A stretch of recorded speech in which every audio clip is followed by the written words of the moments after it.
Selenita, que delícia você aqui de novo comigo, para a gente falar dos 12 passos. Hoje nós já estamos no sexto. Sexto Olha, passo. Que legal. Eu que agradeço o convite, estou bastante feliz, estou recebendo bastante retorno. Ai, que delícia. Então, tá muito bom. Que bom. E nós vamos subir no canal hoje mais um vídeo seu e vamos em frente com os 12 passos, porque quem está nos assistindo pode fazer em casa, né? Pode se auto-ajudar. Isso, né? É o propósito, né? É o propósito. É o propósito. E hoje o sexto passo diz: prontificamo-nos inteiramente a deixar que Deus removesse todos esses defeitos de caráter. Ai, repete. Muito profundo, maravilhoso. O prontificar é o sentido de estar pronto. Eu quero mudar, que é difícil da gente aceitar que quem precisa de mudança, se eu quero que algo mude, eu preciso mudar a minha atitude. E já no sexto passo vem falar de defeito de caráter, que é aquela condição nos nossos comportamentos que não nos fazem felizes em primeiro lugar. E nem faz quem convive conosco ter um estado de normalidade, vamos dizer, funcional. E nem de admiração, né? Porque quando o caráter não está ali muito legal, nem a gente se admira, né?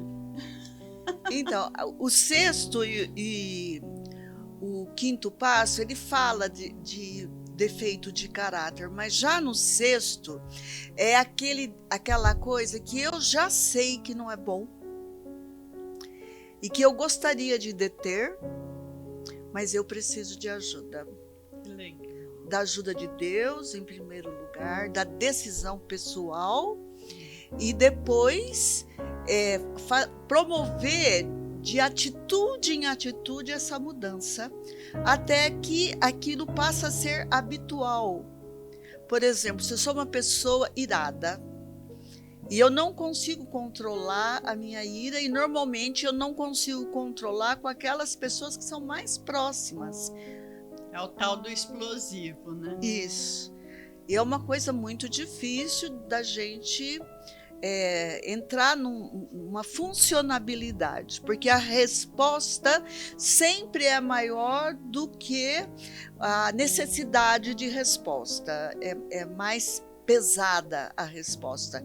Eu posso falar isso porque eu tive que trabalhar bastante essa questão da ira, né? De ser sanguíneo, como no temperamento a gente fala que é sanguíneo. Eu sou sanguínea. Então a gente uma explosão de 1 minuto, depois passa. A gente está sempre preparado para a guerra. A gente não está preparado para a paz. Pelo menos eu era assim. E quem é bastante irado é assim também. Ele só está esperando o ataque, porque a resposta já está pronta dentro da gente. Aliás, depois de um tempo de observação, de auto-observação, eu percebi que não precisava acontecer as coisas para mim ficar irada. A ira já existia o potencial dentro de mim. O que as pessoas vinham é tocar nessa ira e receber o que eu achava que ela merecia naquele momento. E depois ainda percebi que aquilo que ela merecia não era o suficiente para mim. Não era o suficiente. Não me saciava a raiva. Olha. E daí ficava esperando pelo próximo round. Isso! Então a gente analisa a nossa vida com a ganhando ou perdendo. Sim. E a vida não é para ser vivida assim. Não. Só que eu venho de uma criação de pessoas que são assim. Então, de certa forma, eu fui treinada para ser assim. Uma disputa de poder. Uma disputa de poder. Conheço esse filme. Então, esse passo, ele vem dizer que eu quero que Deus remova isso. Eu não preciso disso. Só que para mim tomar essa decisão que eu não preciso disso, eu tenho que desejar e enxergar o mal que isso está me causando. Então, é uma caminhada mesmo, é um tempo, é um monte de recaída, é um monte de arrependimento, mas Deus está ali para ajudar a gente. E quando a gente pede, recorre a Deus, a gente vai saber que tem um olho realmente todo o tempo, enquanto a gente dorme, enquanto a gente acorda, enquanto a gente caminha, o olho de Deus está ali. Então, quando você tem essa fé e recorre a Ele para as mudanças, todo dia você conversa com Ele a respeito disso, né? Eu, pelo menos... eu começo o dia pedindo. Eu só consegui assim. Pedindo a proteção dele, me entregando nas mãos dele e entregando a minha vontade, porque a minha vontade não era tranquila. Minha vontade não era tranquila. Então eu vejo que foi a duras penas que eu fui aprendendo. Na verdade, a vida foi batendo. A vida foi batendo, eu fui me conscientizando, eu conhecia a programação, de pronto eu queria, mas de pronto não veio, porque não se compra, agora. Não se compra isso é uma conquista, né? Então... Mas é uma realidade, e não é do dia para a noite, da noite para o dia, porque quando eu vi que a vida estava, repito a tua frase, a vida batendo muito em mim, eu recorri a ele, mesmo sem conhecer os 12 passos. Aí para quem está assistindo vai ficar mais fácil agora, né? Esse conselho de quem já experimentou por isso, né?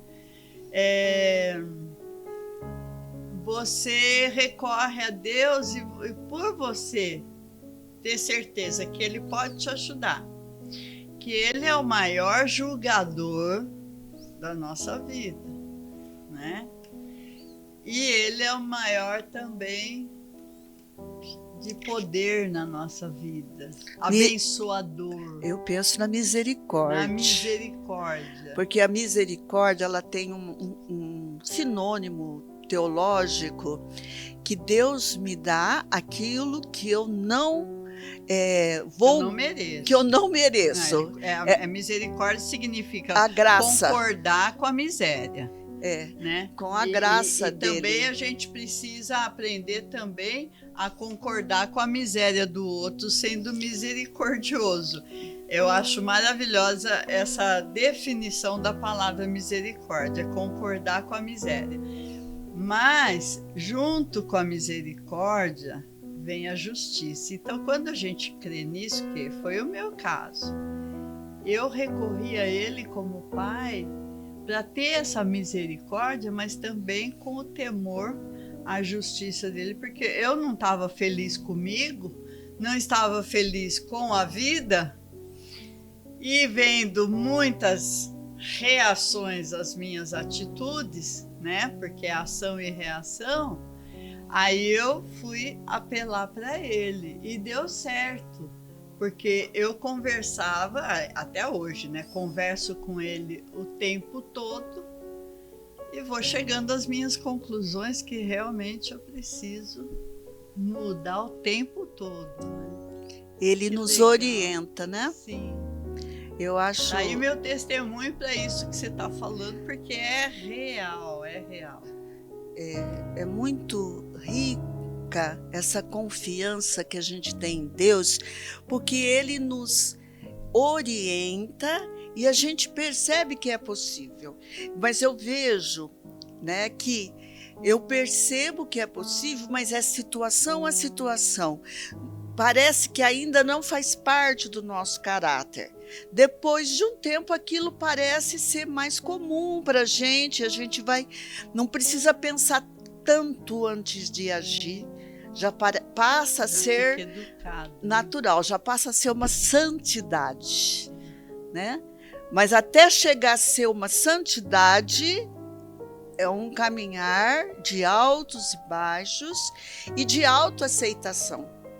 Porque tem coisa que a gente não vai mudar. Em atendimento, eu percebo que uma pessoa mentirosa, que tem mania de mentir, e a mentira não é uma coisa grave, é porque é um vício. É um vício.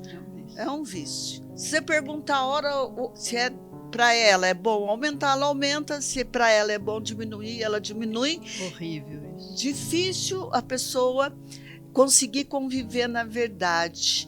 Então, a pessoa que vai fazer esse combate, vamos dizer, desse defeito de caráter, em primeiro lugar, ele tem que aceitar. Eu sou assim. Eu sou assim. Tem que reconhecer que aquilo se tornou um vício horrível. E faz parte até da minha personalidade, porque né? Se a gente volta para trás, a gente vê quando era 6 anos, fazia aquilo, 5 anos, as pessoas já contam coisas hilárias sobre o que a gente fez naquela situação, e aí a gente foi crescendo assim. Então, quando eu tomo consciência, há uma decisão interior e um tempo de Deus, para que Ele, como fala o passo, remova aquele defeito de caráter. E muitas vezes eu vou passar um período grande, quiçá uma vida inteira, ainda com vontade de mentir. É horrível. Você sabe que uma frase que colou na minha mente, de criança muito jovem, você vê como é importante os pais terem sabedoria, em vez de discutir, repreender e castigar.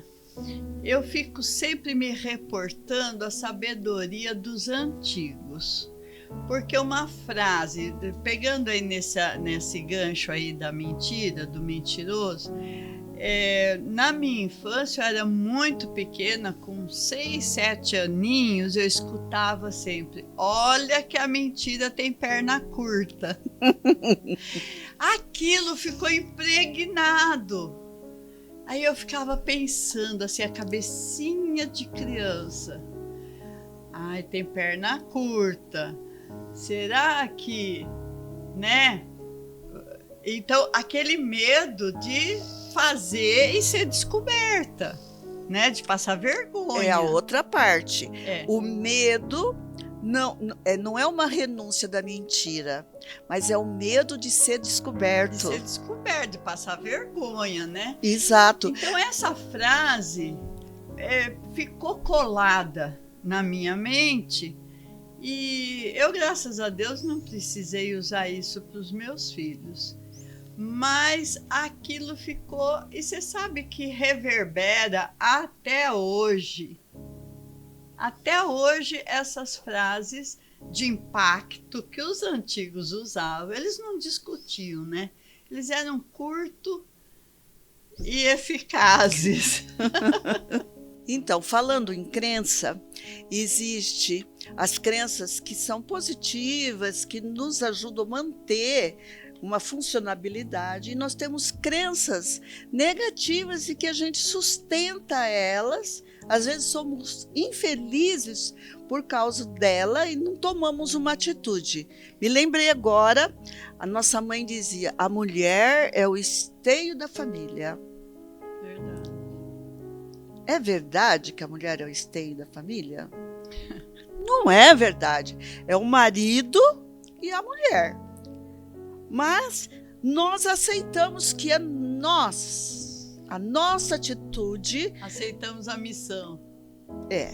Quando, na verdade, hoje é 50% do marido e 50% da mulher. Os dois são adultos responsáveis por aquela família. Mas eu acreditava nisso, porque escutei, como da mentira, muitas vezes essa mesma história, e eu me julgava a força do casamento. Aí, juntando isso com a vontade de brigar, virava Pronto, um né? belo... Já se empodera toda. Um belo rolo. Já fica poderosa. Então, e a primeira vez que alguém me chamou a atenção, que era 50% do marido e 50% da esposa, eu não conseguia acreditar. Parece que eu tinha sido de alguma forma rebaixada ali. Né? Já não era mais o coronel, era um sargento de milícia. E já te diminuíram. E aí, pensando, né? A gente vê que é verdade. E que vai funcionar, vai ser funcional se cada um assumir a sua parte. Sim.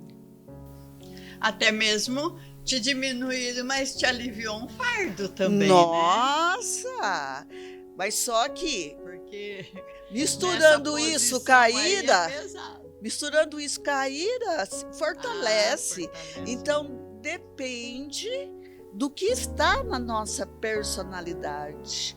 Então, eu diria assim que o meu marido, ele foi ser pai do meu terceiro filho. Porque antes você dominou o negócio. Dominei o negócio. Dominei.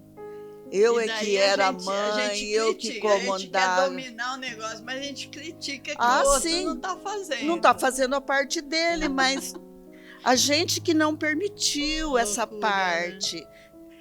Enfim, quando a gente fica bem funcional, a gente vai para o céu, vamos dizer, entre aspas, né? Com certeza. Não, é uma liberdade. Liberta. Liberta. E eu tenho certeza que meu marido é muito mais feliz, eu olhando desta forma e compartilhando com ele, para ele olhar dessa forma também. Pertencimento para ele, né? Porque você pegando tudo para você. Hierarquicamente, o casamento já não ia ficar na ordem certa. Exato, não, e é um pecado. Isso.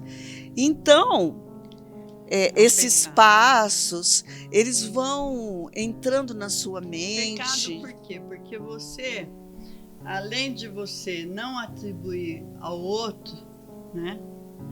Você acaba se empoderando demasiadamente, se achando, e a gente não pode se achar.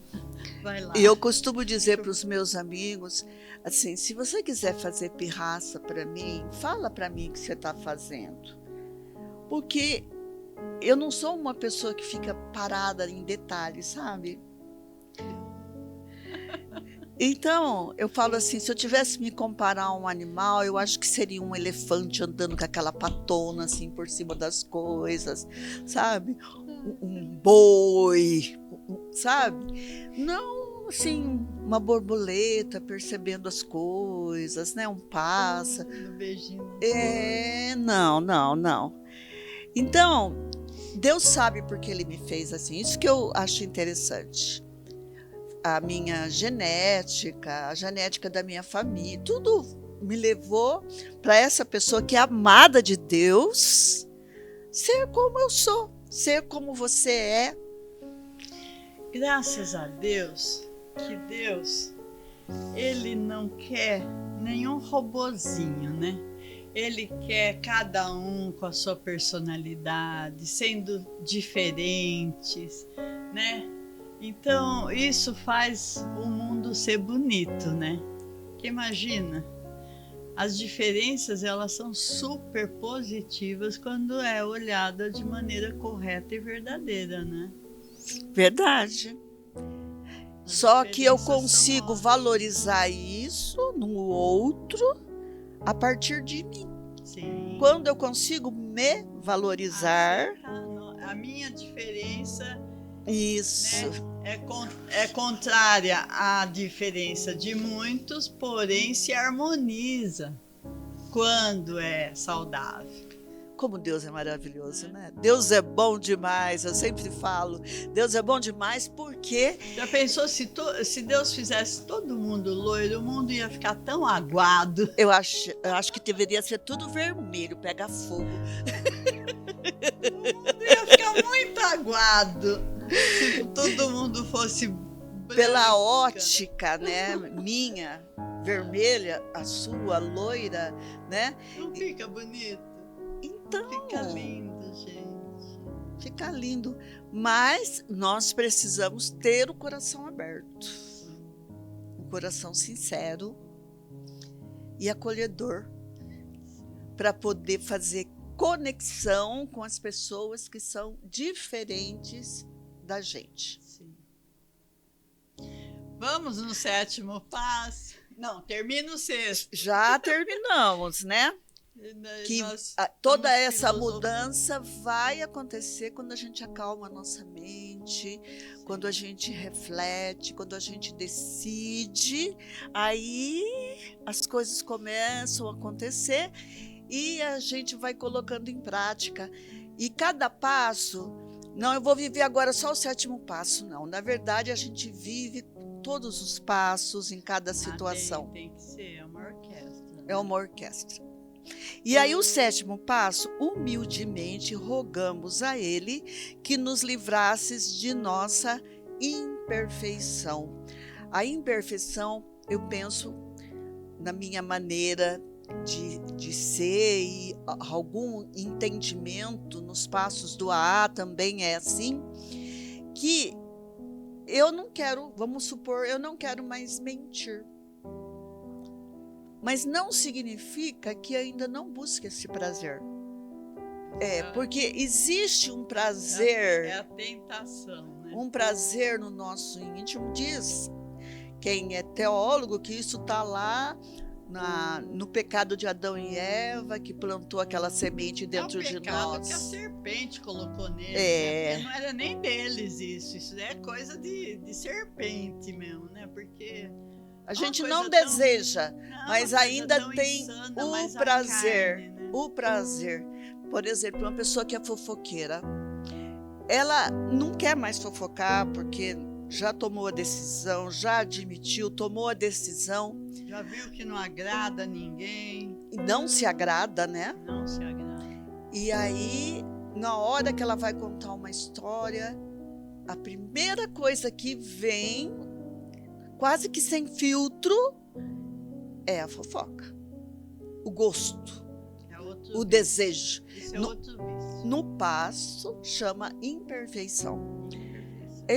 Talvez eu não faça, mas o primeiro é o gosto. É o gosto. E que, no fundo, não vai me fazer bem. Porque não é isso mais que eu quero. Eu já saí disso daí, não quero mais isso. Mas vai demorar muito tempo para a gente pensar e fazer, de fato, o que Deus propõe na nossa vida.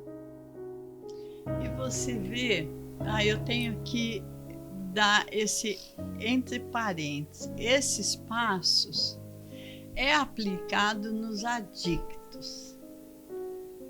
Então, olha, gente, como é importante a construção, a reconstrução do ser humano para que ele deixe o seu vício maior, que é a droga, o álcool, como são os 12 passos do AA que você colocou. Então, veja como está relacionado, né, Selenita? Mas o que é maior para nossa salvação? Porque se a mentira ou a droga? O cara, é a mesma coisa. Na verdade, os dois são vício. Os dois me dão prazer. Se você não reconstrói o caráter, que diferença faz mesmo você ser um mau caráter ou um viciado em droga? É a mesma. Tá? Jesus, amor. É uma percepção que nós vamos adquirindo à medida que a gente vai crescendo no autoconhecimento. consegue deixar todas as coisas erradas quando você reconstrói o caráter. Incrível. E a humildade no sentido do passo, eu até anotei aqui, é o reconhecimento do que sou e de quem sou, realmente seguido este por um esforço sincero de ser aquilo que não poderia ser, que não sou. Eu ainda não sou, mas eu sei que eu posso. Então eu vou me aceitando, me acolhendo, me amando, e à medida que eu consigo fazer isso com humildade, porque eu já venho aí de um reconhecimento, de um arrependimento.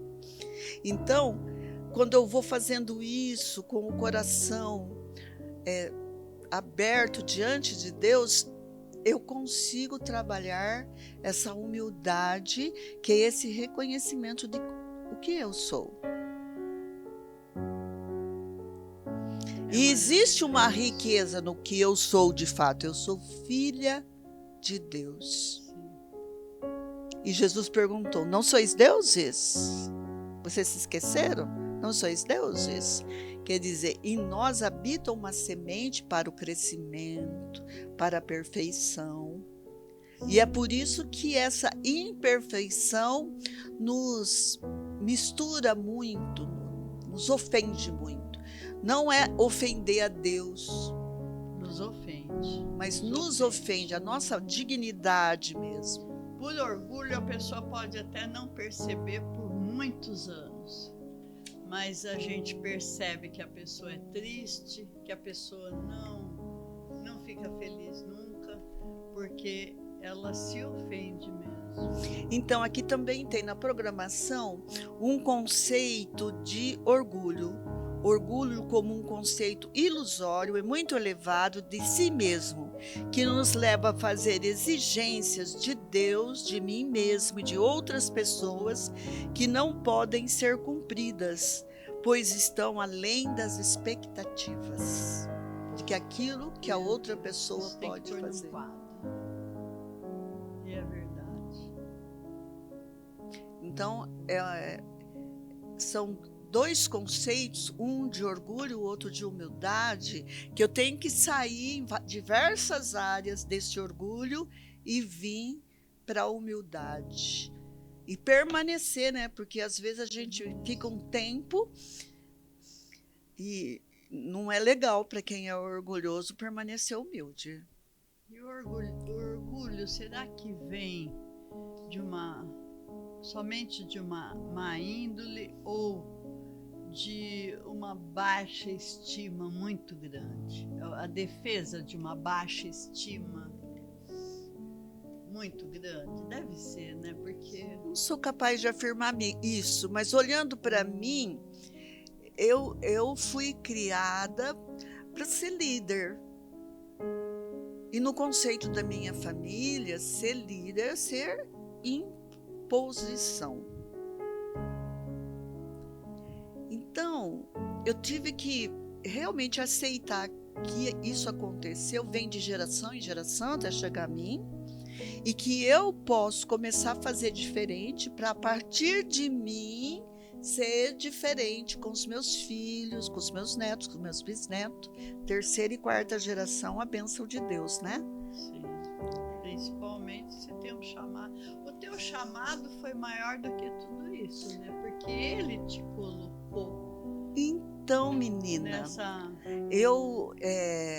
Porque é incrível, Selenita, você falar, você dar esse testemunho e o que você fez pelo ser humano até hoje, de reconstruir o ser humano caído, destroçado, aniquilado pelas drogas, pelo álcool. Eu penso, é incrível.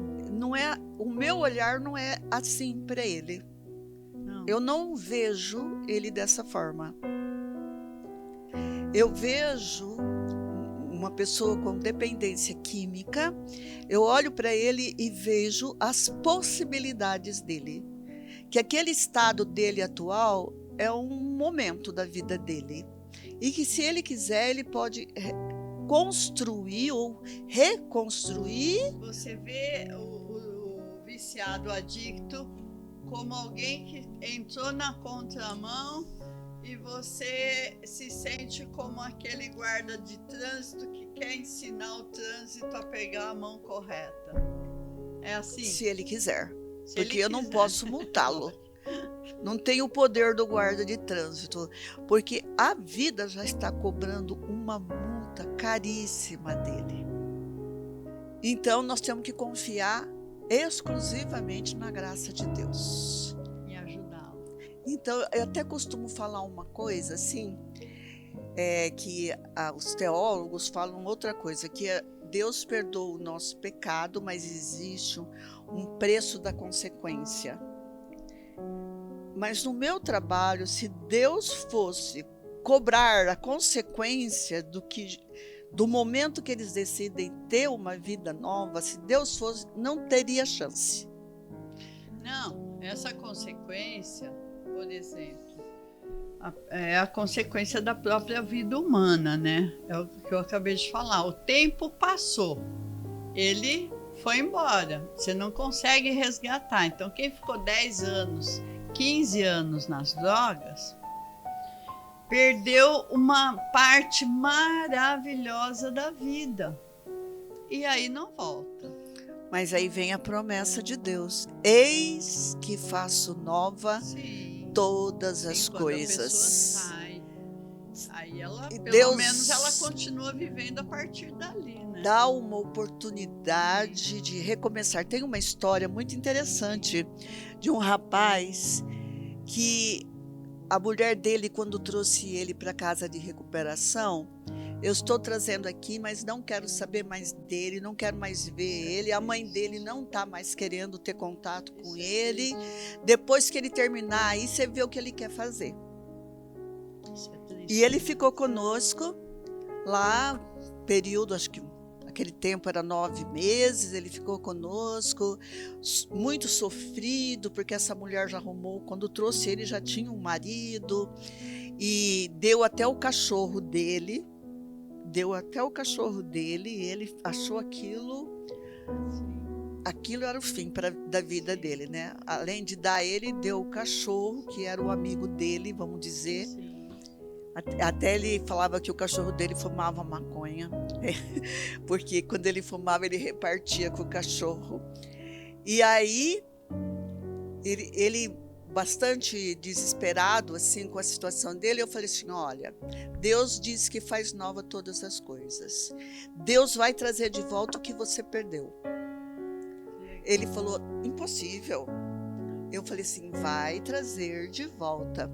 E aí, quando eu estava terminando os 9 meses, uma tarde apareceu um senhor lá e veio conversar com ele e dizer para ele assim: olha, eu fiquei com o seu cachorro, mas agora eu vou precisar mudar para um lugar que não tem espaço para o cachorro. Que legal. Então eu queria ver se você não quer o seu cachorro de volta. Aí ele olhou para mim, assim, com aquela cara, assim, nossa, até o cachorro, né? Eu falei assim: e vai trazer a mulher. A mulher eu não quero mais, mas aguarde. Você vai ter a oportunidade do perdão com ela, que é o próximo passo. E aí, um dia ele ficou à tarde, assim, depois das 5h30 eu fui embora, ele ficou lá esperando a reunião das 8. E aí ele estava no portão, olhando o sobe e desce da Francisco Alves, da 1º de Maio, e a mulher dele parou o carro e veio conversar com ele, e ali ela pediu perdão para ele pediu perdão para ela, nada preparado por mãos humanas.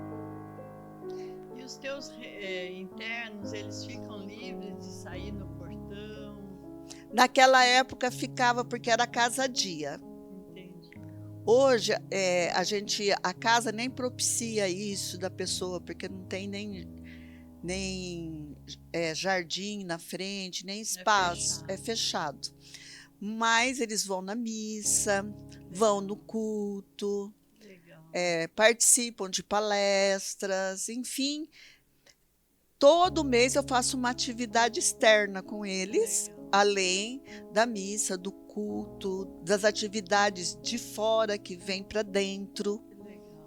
Então, eles não perdem o contato com a realidade. Você leva eles nas escolas para dar o testemunho? Eu não gosto muito disso. Agora eu vou fazer um trabalho no Colégio São Francisco, mas normalmente eu vou com um técnico, aplico alguma atividade ali com eles e trabalho com eles o dizer não para as drogas. Entendi. Porque o adicto, ele se considera um herói.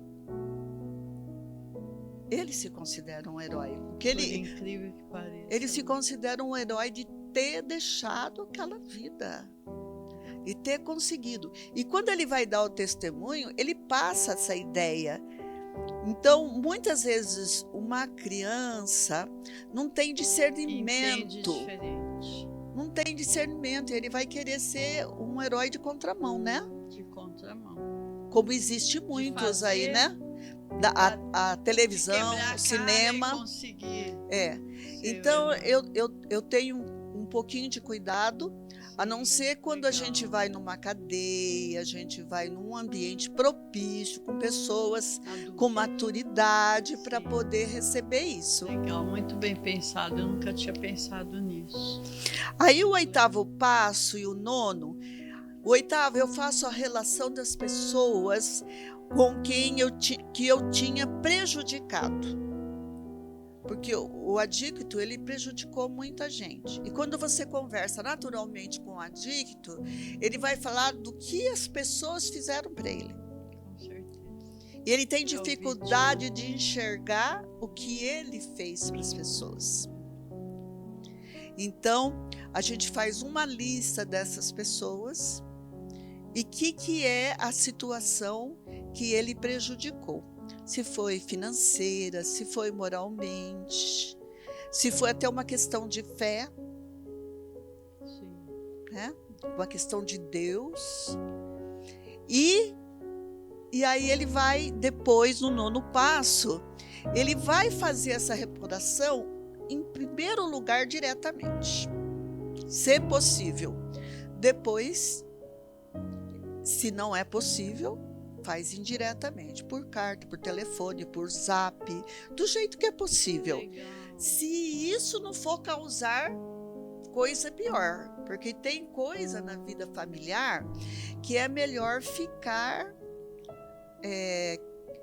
quietinho por um bom tempo, porque conversar naquilo vai tocar na ferida de novo. Vai tocar na ferida de novo, mas é necessário que isso seja verdadeiro. Não Sim. Porque eu tenho medo de tocar nisso, mas tocar nisso vai ferir uma terceira pessoa mais que a mim mesmo. Tem que ser conversado, né? Tem que ser conversado. Bem orientado. Por isso que a gente fala do grupo de apoio, né? Que legal. Para que a gente possa dialogar isso e as pessoas possam intervir falando a experiência dela, não dando palpite na vida dele, mas falando como foi a experiência dela. Quando aconteceu esse passo. Isso. Legal. É muito. O programa é rico. Aqui em Bauru a gente tem o grupo dos Neuróticos Anônimos. Tem os neuróticos anônimos. Isso, para quem tem problemas emocionais. Tem o AA para quem tem problemas com álcool. Tem o NA para quem tem problemas com drogas. E todos eles têm os familiares, que são os grupos parceiros, né? Os familiares dessas pessoas se reunindo. Porque a doença emocional, eu não adoeço sozinho. Se tem um doente emocional na sua família, ele é o que está aparecendo. Tem o que não está aparecendo, mas está doente tanto quanto. Eu conheço um caso que o pai é um doente emocional gravíssimo, usuário, e ele acabou levando o filho para o mesmo caminho. É comum. Então, ali, às vezes eu brinco com eles quando a gente vai brincar do jogo. Eu falo assim, eu bato no pai e bato no filho. Porque eu me vejo na situação, às vezes, brincando num carteado com o pai, depois vou jogar com o filho, porque a doença... O que você chama de carteado?